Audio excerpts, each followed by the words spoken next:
The new MacBook 2025 can do this one thing without Wi-Fi that nobody really expected. It's actually pretty useful. But before we get into that, now back to the video. So when Apple announced the new M3 MacBook Air and Pro at this year's WWDC event, they talked about a lot of things. Things like the new M3 chip inside these machines.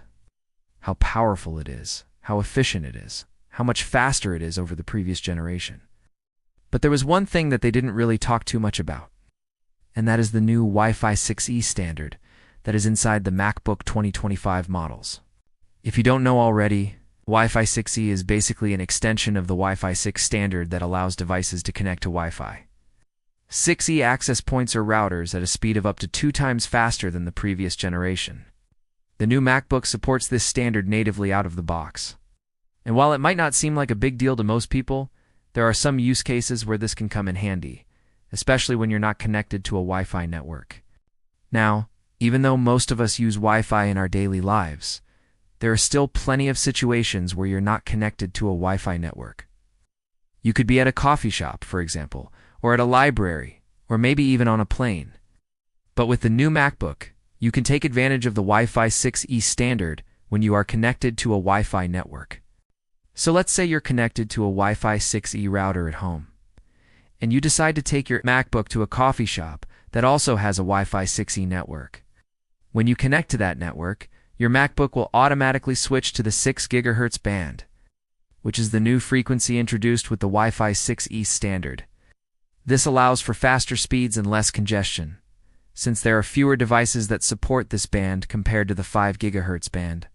And that's where the magic happens. Even though your device is connected to a Wi-Fi network that doesn't support Wi-Fi 6 East, your MacBook will still operate on the 6 GHz band, allowing you to take advantage of the faster speeds. Now, this isn't something that you need to do manually. It all happens automatically. Your MacBook will detect that there's a Wi-Fi 6E network available and switch to that band automatically. This can come in handy when you're doing things that require a lot of bandwidth, such as transferring large files or streaming high-quality video. It's also worth noting that Wi-Fi 6E is backward compatible with previous Wi-Fi standards. So you don't need to worry about connecting to a Wi-Fi network that doesn't support Wi-Fi 6E. Now, this might not seem like a big deal to most people, but if you travel a lot or just want the option to have faster speeds when you're not connected to a Wi-Fi network, then this is definitely something to consider. It's also worth noting that you need to have a Wi-Fi 6E router at home to take advantage of the faster speeds. But if you do, then this is definitely a nice bonus feature to have on your new MacBook.